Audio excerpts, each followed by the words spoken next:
It's hard though to be here on the west or near the west coast here in Canterbury without considering what's happened in the last couple of weeks. The Canterbury region itself still recovering from September's earthquakes, but the events over at the Pike River coal mine have really touched people. Myself, coming from here, we have close contacts with the west coast, and for that reason the motorsport community will now pay tribute to the Pike River 29.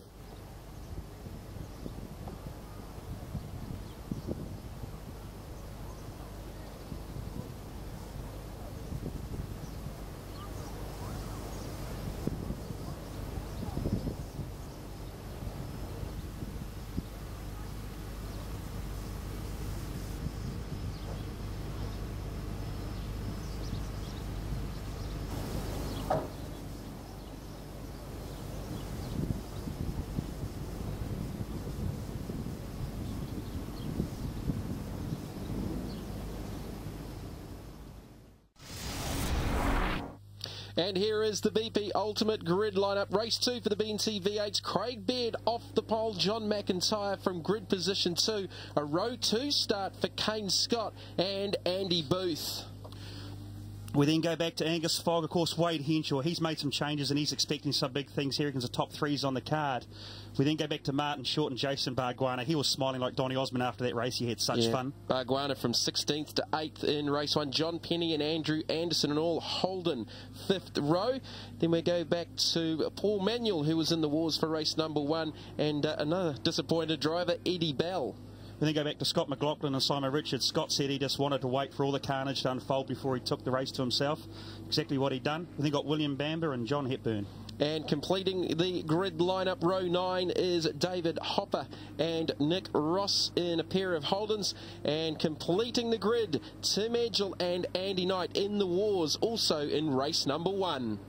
What a magnificent sight. We are ready to rock and roll race 2 for the NZV8's, and something tells me, Mark, that Craig Baird's going to lead this one up to the start line a lot slower than race 1. I think you'll find you're right, but it's what happens after him. Does Kane Scott try to pass both of them down the inside?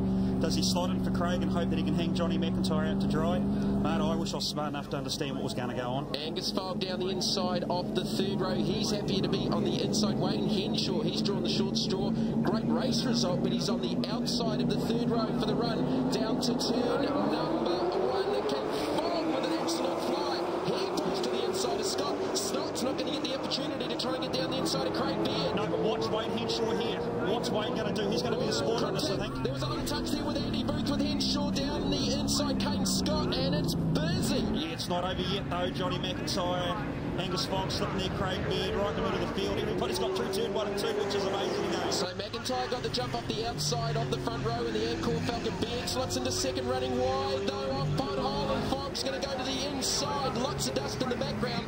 Here's Fogg with a run under brakes to the hairpin for the first time. Yeah, Kane Scott's going to slip himself inside here as well. He's going to get both of them, I think. Now, what's happened to the right of this? Craig Baird's stuck back. Where's Angus Fogg and all this? He's there. I think Fogg's got away with that. He should be in front of Kane Scott. We're on board looking back, and there is Fogg. So he's ahead of Scott. John McIntyre, he's driving away in the early laps, trying to get a break, and a race winning. A little bit of oversteer out off the infield. He's got to make hay with the sunshine in John McIntyre, because Kane Scott can get in front of Angus Fogg. He's got more car speed than everybody else. But look, we made the bold prediction about how important it was for Kane to get through. Angus Fogg has done exactly what we thought Kane would do. Yeah, the other major difference from race number 1 is it's starting to get a lot hotter here in the afternoon in Christchurch. So talking to Kane Scott, they didn't make any changes from qualifying to the cooler conditions for race number 1. Really happy with the car balance in the Fujitsu Ford.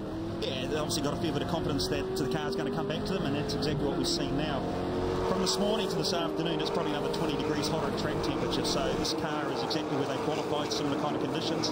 Can't help but think it's going to fall into their favour. John McIntyre leads the first lap from Angus Fogg, Kane Scott, Craig Baird, Andy Booth, Jason Barguana, the Aussie, up to 6th from the 8th position on the grid, and he started race 1 from 16.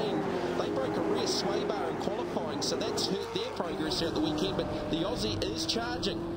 Yeah, he said if he could get up to the top 6 or top 5, then he's looking forward to the reverse grid racing, because it's going to put him in a really good position. A bit of dust going on in the background. Hey, look, Andy Booth, isn't he doing a sterling job? Getting a bit of a love tap there from Jason Barguana. Nothing in that at all, though. Just good, hard racing. Yeah, Boothie was relatively happy after race number 1 in the Rocky FM Holden, but they weren't quite as happy about their race car pace. They're just struggling a little bit, but anything can be better than what they went through last year with that big off at pothole in that wet weather race. Yeah, I went down there in between races and they were having springs and bars and everything laid out, so at least they're prepared to back themselves and try something different for this race and hope they can get a good car set up for the reverse grid race. Now the big loser out of this start is Wade Henshaw, who's dropped all the way back to the 19th position after a 6th place finish in race number 1. So Wade Henshaw having some problems with the Easy Buy car options. Ford on board with Scott McLaughlin chasing down Simon Richards. That's for the 11th and 12th position.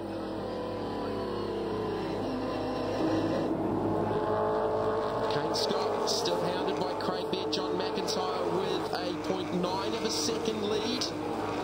Angus Fogg, 31.2. The next fastest person is Johnny McIntyre at 31.6. So Angus has obviously got a lot of car speed under him as well in this early part of the race. New lap record for Kane Scott in race 1, a stunning 1:29.774, breaking the long-standing lap record previously held by Paul Pedersen. Set back all the way back in 2005 as we're back on board with the Fujitsu Ford. Looking back at Craig Baird, there's McIntyre. Fogg is definitely making gains, but just stepped out under brakes as Barguana and Eddie Bell, the two Tulloch Motorsport teammates, are battling for position. That is the 6th and 7th spot, and Paul Manuel now buys into it. Yeah, and this battle's not over yet. See, Paul had to concede the place because, well, that looks like a straight drag from the hairpin up to the next corner. There's this couple of kinks in there. You can't go two abreast. On board with Scott McLaughlin, looking out over the rear wing of the Super Cheap Commodore. Andy Knight, he's made some big gains. He's up into the 13th position, and he started all the way back off grid number 20. That's a great start. We started next door to Timmy Edge on the back row, and of course Timmy's up to 15th, so these guys are making some impressive inroads, considering how we're only lap 3 of lap 10. Yeah, Tim Edgell broke a drive shaft as we thought in that first race. Yeah, Baird having a look at the inside of Kane Scott.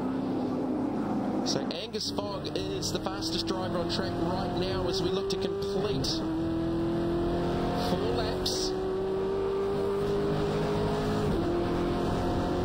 McIntyre 31.4, Fogg at 32.1, so he lost some time in that last lap. I think just with that small mistake at the hairpin. Andy Booth maintaining that 5th position, the first of the Holdens, ahead of Jason Barguana, the Aussie. So the championship, points-wise, after race number 1, Craig Baird on 244, Angus Fogg on 219, 25 down. Johnny Mack, 3rd on 217, 27 points out of the championship lead with race 2 on track right now.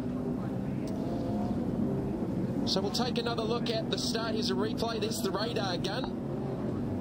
You can see the speed that they were approaching, and look at that fan out across the track, Mark. That is busy, and Fogg's right down on the inside of the circuit. I think we're 6 or 7 abreast at some stage. Johnny McIntyre coming across, Wade Henshaw just getting to the side of Andy Booth. Kane Scott trying to establish a bit of respect amongst the other guys and get a position there. Jason Barguana made up his ground off that start as well in the Rocky Energy Drinks juiced up Ford. On board with John McIntyre, the race leader. This fantastic shot just ahead of the rear wing off the back of the Encore Ford. He's got the race under control at the moment. Here he is coming onto the last corner before the back to this magnificent sweeper here. So, coming in all these years, never got this corner right once. It's a very hard one to get right. So be pulling through the gears.